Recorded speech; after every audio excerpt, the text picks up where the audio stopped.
je crois que le Sporting va mourir.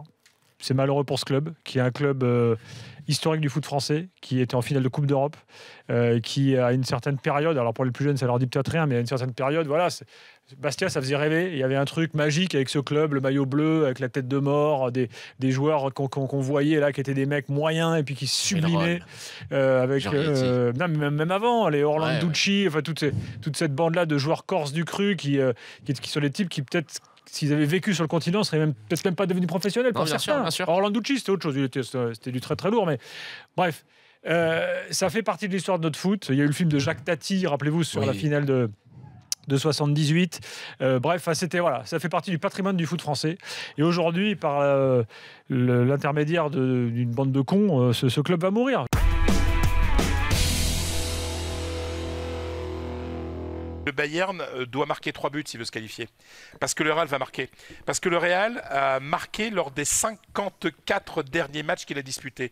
La dernière fois que le Real n'a pas marqué au moins un but dans un match, toute compétition confondue, c'était en avril, 24 ou 26 avril dernier, à City à Manchester contre City, la demi-finale allée de la Ligue des Champions. Depuis, le Real a toujours marqué au moins un but.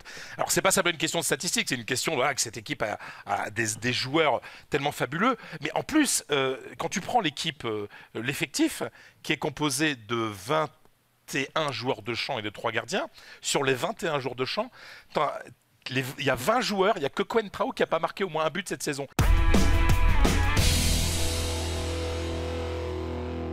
Robert Lewandowski, absent au match aller, absent ce week-end lors du 0-0 contre Leverkusen, et l'homme clé de la qualification du Bayern demain.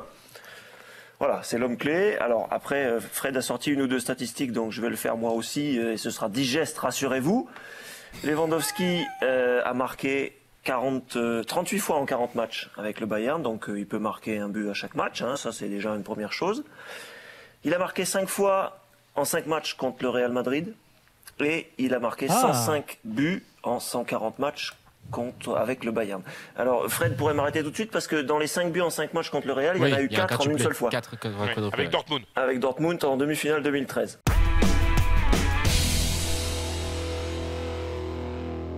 Chelsea m'inquiète, et le Chelsea qu'on a vu hier, je dis bien le Chelsea qu'on a vu hier, pas Chelsea tout court, ne sera pas champion d'Angleterre.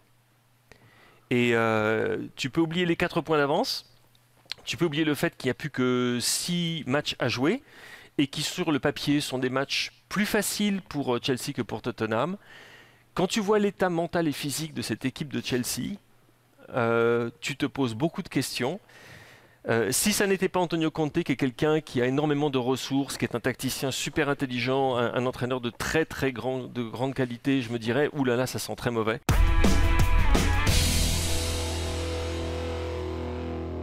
Il y a des matchs qui sont plus importants que la Ligue des Champions. Parce que toi, tu considères que la Juve est déjà qualifiée, c'est pour ça. Bah oui, on doit parler de quoi? D'un possible remontada? Oui, bah écoute, penalty à la première minute, Buffon exclu. Deuxième minute, penalty, Bonucci exclu.